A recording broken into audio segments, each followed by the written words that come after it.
학교와 학교장의 거꾸로 지구학교실 시작합니다.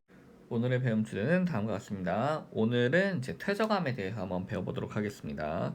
우리가 지난 시간까지는 화성암에 대해 배웠는데 오늘은 퇴적암이라는 걸 배울 거예요. 그럼 퇴적암이란 도대체 뭐냐? 말 그대로 퇴적되어서 생긴 암석이다라는 것이에요. 퇴적이라는 건 뭔가 차곡차곡 쌓는 거죠. 어떻게 생기느냐? 퇴적암은 원래 기본적으로 기존에 어떤 원암이 있었어요. 원암. 원래 암석. 원래 어떤 암석이 있었는데 이 암석이 풍화 침식을 당하는 거예요. 풍화 침식을 당하면 이게 잘게 쪼개지겠죠. 다 잘게 쪼개져서 부서진 거예요. 풍화 침식된 거죠. 그 상태로 어딘가로 운반이 됩니다. 그러니까 어딘가로 이동을 하게 되는 거죠. 그러다가 어디 한 켠에 계속 이동하는 게 아니라 어디 한 켠에 쌓이게 돼요. 쌓여가지고 운반되다 말고 어디 한 켠에 이게 차곡차곡 쌓이게 되는 거죠. 이렇게 차곡차곡 쌓이다 보면은 얘네들의 무게 때문에 서로 눌리게 됩니다. 많이 쌓이면 무거우니까 눌리겠죠. 그렇게 눌리는 걸 우리가 뭐라 부르냐? 바로 다짐작용이라고 불러요. 그래서 어디선가 눌려버렸어. 그래서 이 다짐작용까지 된 상태를 조금 확대해서 한번 봐보면은 아마 이런 상태일 거예요. 뭔가 눌려가지고 이렇게 차곡차곡 쌓여서 눌린 상태일 거예요. 근데 이렇게 눌리기만 해서 암석이 되는 건 아니죠. 이 눌린 상태에서 이게 서로 달라붙어야 돼요. 그러니까 이 가운데 뭔가 본드 같은 걸 이용해서 여기를 붙여줘야 돼요. 여기 본드 같은 걸로 이렇게 붙여주면은 얘네가 하나의 암석이 되겠죠. 딱 단단해져가지고. 이 본드 작용을 하는 게 이 본드 같은 것들을 이렇게 붙여주는 그런 작용을 우리가 교결작용이라고 부릅니다. 그래서 다짐작용 이후에 교결작용의 단계를 거치게 돼요. 교결작용을 이용해서 붙여주면은 비로소 퇴적암이 완성이 되는 거죠. 퇴적암은 이렇게 생성이 돼요. 그럼 이 교결작용을 하는 교결 물질들은 무엇이냐? 일반적으로 뭐 석회질이나 뭐 규질 물질들 그리고 뭐 산화철 이런 것들이 이런 본드의 역할들을 해줍니다. 그래서 퇴적암을 생성시키는 데 도와줘요. 이렇게 생성되는 퇴적암에는 크게 세 가지 종류로 구분을 할 수가 있습니다. 첫째로 쇠설성 퇴적암, 둘째 화학적 퇴적암, 셋째 유기적 퇴적암이 있는데 쇠설성 퇴적암이란 무엇이냐? 말 그대로 이 쇠설, 파쇄한다는 그 쇠자예요. 뭔가를 파쇄해서 만든 퇴적암이다. 방금 위에서 본 과정, 원암이 부서졌다가 다시 쌓여서 생기는 퇴적암이 이런 쇠설성 퇴적암이에요. 파쇄 작용을 거친 거죠. 근데 이때 이 파쇄된 것들이 쌓일 때 얼마나 크기가 큰지에 따라서 이 파쇄된 입자들의 크기에 따라서 종류들을 구분을 또 세부적으로 합니다. 그래서 좀 파쇄된 입자가 큰 경우 이런 걸 우리 자갈이라 부르거든요. 자갈이 쌓인 경우는 자갈 역자를 써서 여감이다 이렇게 부르고요. 이게 적당한 크기면 이걸 모래라고 불러요. 모래가 쌓이면 사암이다 이렇게 부르고 굉장히 입자의 크기가 작으면 이런 걸 진흙이라 부르는데 이런 진흙이 쌓여서 생긴 것을 우리가 쉐일이다 라고 부릅니다. 쉐일 또는 이암도 있지만 보통은 쉐일을 많이 우리가 쓰고 있습니다. 그 다음에 이런 경우 외에도 화산이 폭발하면 재가 날리죠. 그런 화산재들이 쌓이는 경우가 있는데 그걸 응회암이다 라고 불러요. 여기서 응자는 쌓일 응자에 응축될 응자고요. 회자는 재회자예요. 즉 재가 쌓인 것이다. 재가 응축된 것이다 라는 뜻이죠. 자, 이렇게 쇠설성 퇴적암이 있는 반면에 화학적인 작용을 통해서 생성되는 퇴적암이 있는데 그걸 바로 화학적 퇴적암이라고 불러요. 그래서 어느 경우냐 바로 증발되고 잔여물이 남았을 때 또는 침전이 되었을 때인데 예를 들어 이런 경우입니다. 어떤 뭐 소금물이 있었어요. 그 바닷물이죠. 바닷물이 있었는데 이 안에 이제 소금 성분들이 있겠죠. 근데 어느 날 물이 다 증발하고 날아가 버린 거예요. 물이 다 증발하고 날아가면 소금만 남죠. 이 남아있는 소금들끼리 뭉쳐서 굳어버린 거. 이런 게 증발 잔여물이에요. 이런 식으로 화학적 작용을 통해 생성된다는 거예요. 또는 여러분들 화학 시간에 앙금 생성 반응 배웠을 거예요. 앙금이 생성될 때 어떤 물질과 물질이 만나서 한 덩어리를 이루어서 가라앉으면 그게 앙금이죠. 그런 것들이 쌓여서 생기는 이런 게 침전입니다. 이런 식으로 생기는 게 바로 화학적 퇴적암이에요. 대표적인 게 CaCO3 탄산칼슘이 굳어져서 생기는 석회암이라는 암석이 있고요. NaCl 염화나트륨이 굳어져서 생기는 암염이라는 암석이 있고요. 그 다음에 SiO2 규질 성분들이 굳어서 생기는 척트라는 암석이 있습니다. 그 다음 마지막으로 유기적 퇴적암이란 무엇이냐? 말 그대로 유기체가 굳어서 생긴 퇴적암이에요. 유기체라는 것은 생명체의 유해나 골격 같은 걸 얘기를 하는 거죠. 이런 것들, 생명이 죽고 나서 그 뼈나 이런 것들이 쌓여서 생기는 거죠. 대표적으로 식물은 주로 탄소로 이루어져 있는데 이 탄소가 굳어서 생기는 그 퇴적암이 바로 석탄입니다. 그 다음에 앞에 화학적 퇴적암에서도 봤지만 탄산칼슘이 굳어서 생기는 탄산칼슘이 보통 식물의 뼈, 식물은 아니죠. 동물의 뼈나 아니면은 뭐 조개 껍질 뭐 이런 것들이 이제 석회질이에요. 이런 것들이 굳어서 석회암이 되고요. 또는 규질 성분들이 굳어서 규조토나 서트 같은 그런 퇴적암이 되기도 합니다. 자, 이런 퇴적암들이 쌓이면은 특정한 구조들을 이루는데 그런 걸 우리 퇴적 구조라고 불러요. 특히나 가장 흔하게 볼 수 있는 퇴적 구조는 뭐냐면 바로 층리라는 거예요. 이 층리라는 게 뭐냐면은 어떤 퇴적암이 쌓일 때 예를 들어서 처음에 막 자갈이 쌓이고 있었어요. 자갈이 막 층층층 쌓였어요. 이렇게 자갈이 이렇게 쌓여 있는데 그 위에 이번에는 모래가 쌓인 거예요. 모래들이 막 쌓였어요. 그리고 나서 그 위에 이번에는 진흙이 막 쌓였어요. 자, 그러면은 이 자갈이 쌓인 라인과 그리고 모래가 쌓인 곳, 그리고 모래와 진흙이 쌓인 곳 사이에는 얘네들을 구분하는 띠 같은 게 보일 거예요. 라인 같은 게. 그런 걸 우리가 층리라고 부릅니다. 그래서 이 그림에도 보면 이렇게 요 라인이 보이죠? 이런 걸 층리라고 부르고요. 이 라인이 포함되어 있는 요 면을 층리면 이렇게 부르고 있습니다. 퇴적감이 그냥 차곡차곡 쌓이게 되면은 항상 이런 바른 층리가 보이게 될 거예요. 층층이 쌓였다 해서 층리니까 이렇게 층층층 쌓이기만 하면 이렇게 평행한 층리가 보이게 되겠죠. 그런데 가끔씩 이 층리가 좀 다른 모양을 갖게 되는 경우가 있습니다. 그런 경우가 어떤 퇴적 환경에서 그런 경우를 갖는지, 그리고 그런 건 뭐라 하는지 지금부터 한번 보겠습니다. 첫 번째로 사층리라고 부르는 것이 있습니다. 자, 이 사층리는 뭐냐면 우리 흔히 이 사자를 모래사자로 착각하는 경우들이 많은데 학생들이 이거는 경사의 사자예요. 경사진 층리다라는 뜻입니다. 그래서 층리가 지금 보면은 요게 층리예요. 요게 층리가 평행하게 차곡차곡 쌓인 게 아니라 경사가 져 있죠. 요런 게 바로 사층리입니다. 그럼 도대체 왜 평행하지 않고 비스듬히 기울어졌느냐? 왜 그렇게 됐냐? 그것은 바로 퇴적되는 과정에서 물이나 바람에 의해서 이 퇴적물들이 흘러가 가지고 그 흐름 모양대로 쌓였기 때문에 기울어진 채로 된 거예요. 예를 들어서 자, 사막이 있습니다. 사막에 이렇게 그 모래 언덕이 있죠. 근데 여기 바람이 막 불어요. 그럼 여기 이 뒤쪽에 있는 모래들이 날아가 가지고 깎여 나가서 요 앞으로 이렇게 다시 쌓이게 될 거예요. 그러겠죠? 그럼 또 시간이 지나면 또 다른 것들이 쏟아져서 요 앞으로 이렇게 쌓일 거고요. 또 깎여 가지고 또 앞으로 이렇게 쌓이게 될 거예요. 그 상태로 요 상태로 굳어버리면은 이렇게 기울어진 그런 층리가 발생을 하게 되는 거죠.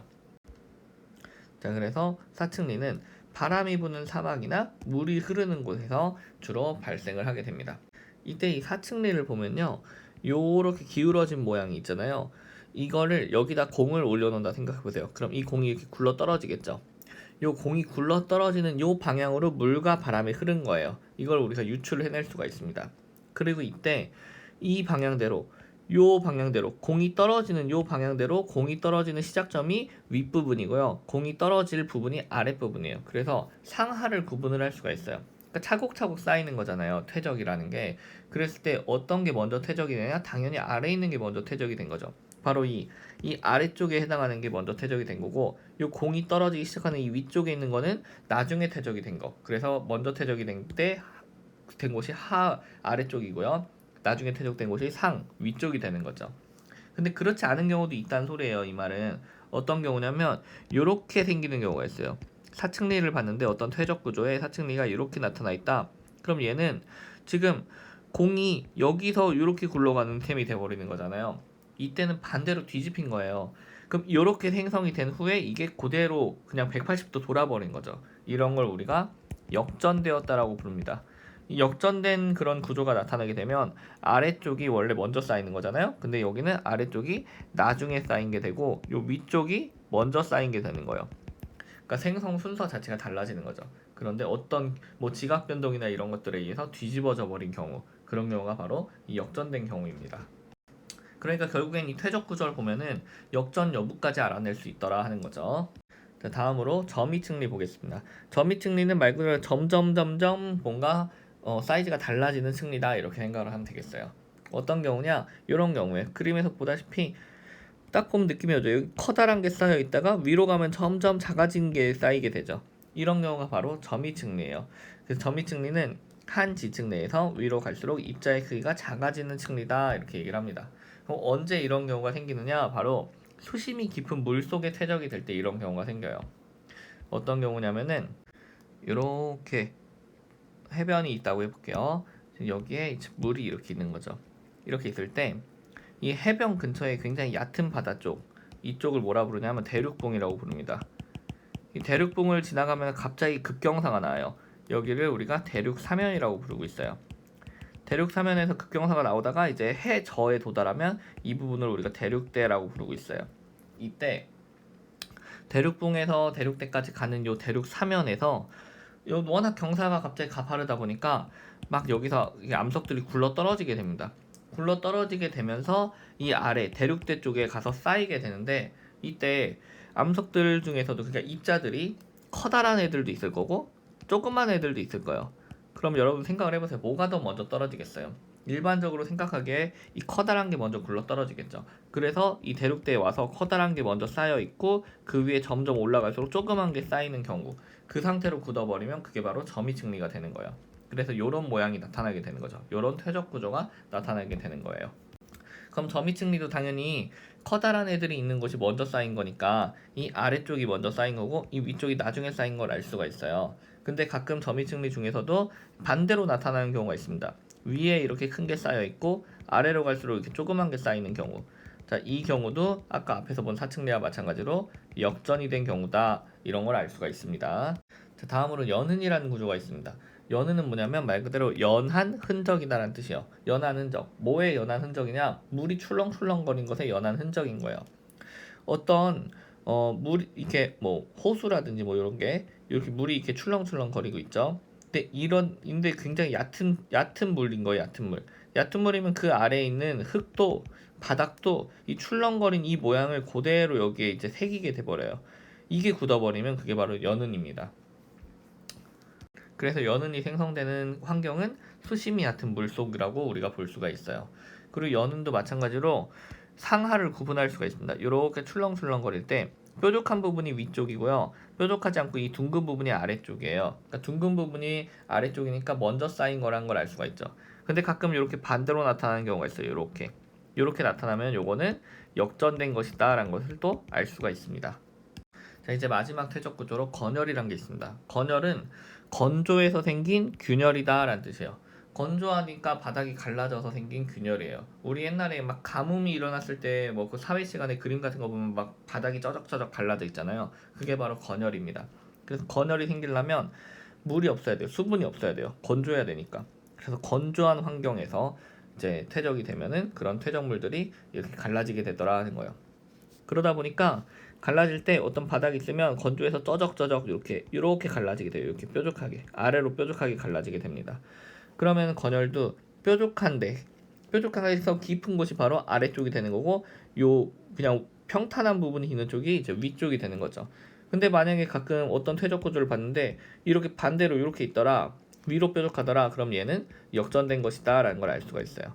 그러겠죠, 그죠? 그래서 건열이 생기는 지형은 건조한 환경이거나 또는 융기가 일어나는 지역도 가능합니다. 융기라는 건 바닥이 갑자기 위로 솟아 올라오는 거예요. 물 속에 있다가 갑자기 이게 위로 솟아 올라와서 물 밖으로 나오면 건조해지겠죠. 그러면서 이런 건열이 생기는 경우도 있습니다.